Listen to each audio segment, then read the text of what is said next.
मैं disaster management की ही बात करता हूं। 2004 से 2014 में लगभग 1342 करोड़ रुपया सेंट्रल गवर्नमेंट ने डिजास्टर मैनेजमेंट के लिए केरल को लिया।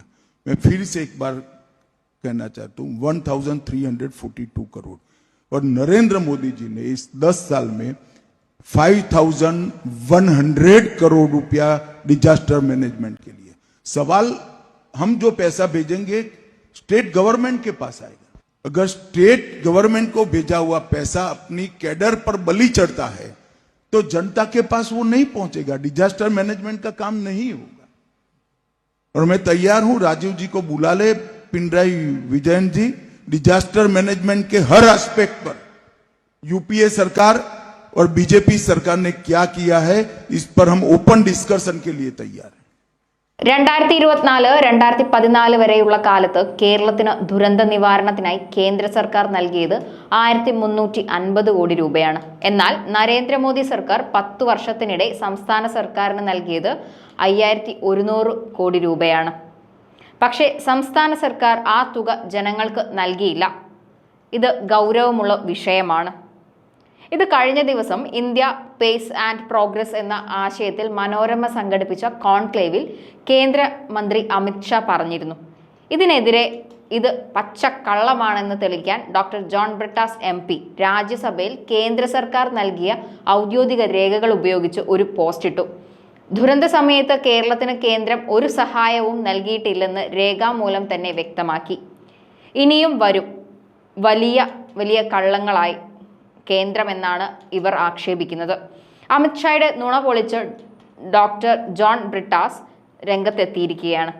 കേരളത്തെ സഹായിച്ചു എന്ന് ആഭ്യന്തരമന്ത്രി അമിത്ഷാ വലിയ നുണകളായി ഇനിയും പലരും വരാനിരിക്കുകയാണ് എന്നൊക്കെയാണ് ഈ ജോൺ ബ്രിട്ടാസ് അനുകൂലികളുടെയും CPMന്റെയും വാദം. ജോൺ ബ്രിട്ടാസ് MPയുടെ ഫേസ്ബുക്ക് പോസ്റ്റ് ഒന്ന് വായിക്കാം. അതിനു മുമ്പ് നിങ്ങൾ ആ തെളിവുകളൊക്കെ ഒന്ന് കാണണം.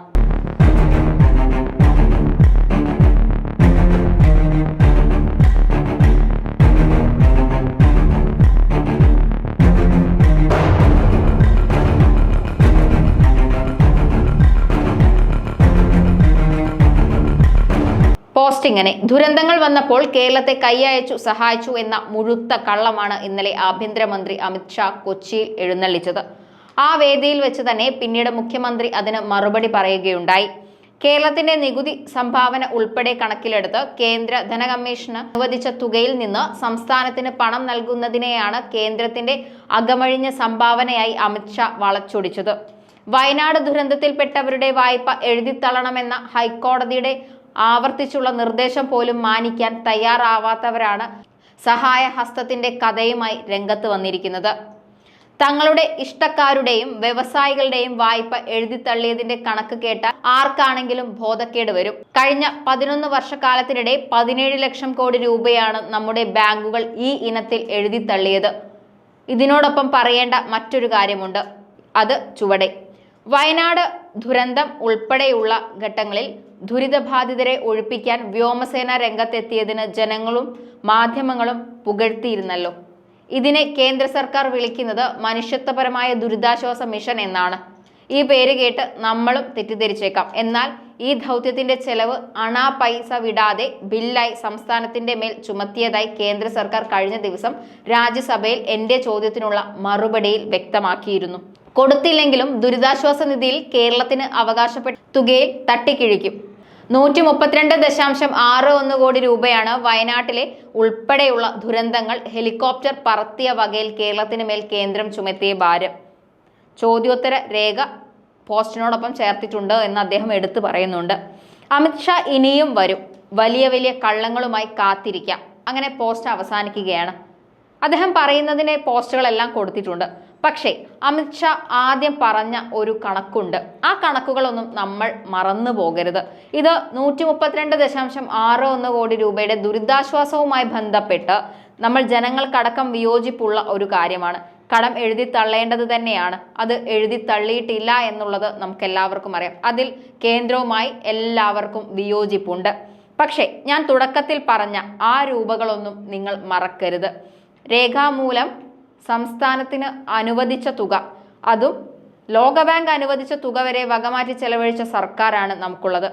ദുരന്ത നിവാരണങ്ങൾക്കായി സർക്കാരിന് കേന്ദ്ര സർക്കാർ നൽകിയത് 5100 കോടി രൂപയാണ്. അതെവിടെ പോയി എന്നുള്ളത് സംസ്ഥാന സർക്കാർ ഉത്തരം പറയേണ്ടതാണ്. നിങ്ങൾ പറയുന്ന കണക്കും ബില്ലും വകമാറ്റിയതും എല്ലാം കൂടെ തുച്ഛമായ തുകയാണ് നിങ്ങളിപ്പോൾ പറയുന്നത്. ആ തുകയായി കമ്പയർ ചെയ്യുന്ന സമയത്ത് എവിടെ പോയി ഈ തുക എന്നുള്ളത് സംസ്ഥാനം പറയേണ്ടത് തന്നെയാണ്. കേന്ദ്രം ദുരിതാശ്വാസ നിധിയിൽ നിന്ന് തന്ന തുക സംസ്ഥാന സർക്കാർ എന്തിനാണ് വകമാറ്റി ഉപയോഗിച്ചിട്ടുള്ളത് എന്നുള്ളത് കൂട്ടിച്ചേർക്കേണ്ടതാണ്. പോരാതെ വയനാട് ദുരന്തത്തിൽ പെട്ടവരുടെ വായ്പയുമായി ബന്ധപ്പെട്ട് കേന്ദ്രമെടുക്കുന്ന നിലപാടിനോട് പലർക്കും വിയോജിപ്പുണ്ട്, എല്ലാവർക്കും വിയോജിപ്പുണ്ട്. പക്ഷേ ഈ തുക എങ്ങനെ കേഡർമാർക്ക് വീതിച്ചു കൊടുക്കാനാണ് സംസ്ഥാന സർക്കാർ ശ്രമിച്ചത്. ഇത് പാർട്ടി ഫണ്ടല്ല ഹേ, ഇത് സംസ്ഥാനത്തിന് നൽകുന്ന ജനങ്ങൾക്കുള്ള ഫണ്ടാണ്, അതും കേന്ദ്രം. ലോകബാങ്ക് തരുന്ന ഫണ്ട് വരെ മുഖ്യ നിങ്ങൾക്ക് ഇതിന്റെ അർത്ഥം മനസ്സിലാവില്ല, നിങ്ങൾക്ക് കക്കാനേ അറിയൂ. मैं डिजास्टर मैनेजमेंट की ही बात करता हूं. 2004 से 2014 में लगभग 1342 करोड़ रुपया सेंट्रल गवर्नमेंट ने डिजास्टर मैनेजमेंट के लिए केरल को लिया. मैं फिर से एक बार कहना चाहता हूं 1342 करोड़ और नरेंद्र मोदी जी ने इस 10 साल में 5100 करोड़ रुपया डिजास्टर मैनेजमेंट के लिए. सवाल, हम जो पैसा भेजेंगे स्टेट गवर्नमेंट के पास आएगा. अगर स्टेट गवर्नमेंट को भेजा हुआ पैसा अपनी कैडर पर बलि चढ़ता है तो जनता के पास वो नहीं पहुंचेगा, डिजास्टर मैनेजमेंट का काम नहीं होगा. और मैं तैयार हूं, राजीव जी को बुला ले, पिनराई विजयन जी, डिजास्टर मैनेजमेंट के हर एस्पेक्ट पर यूपीए सरकार और बीजेपी सरकार ने क्या किया है इस पर हम ओपन डिस्कशन के लिए तैयार हैं.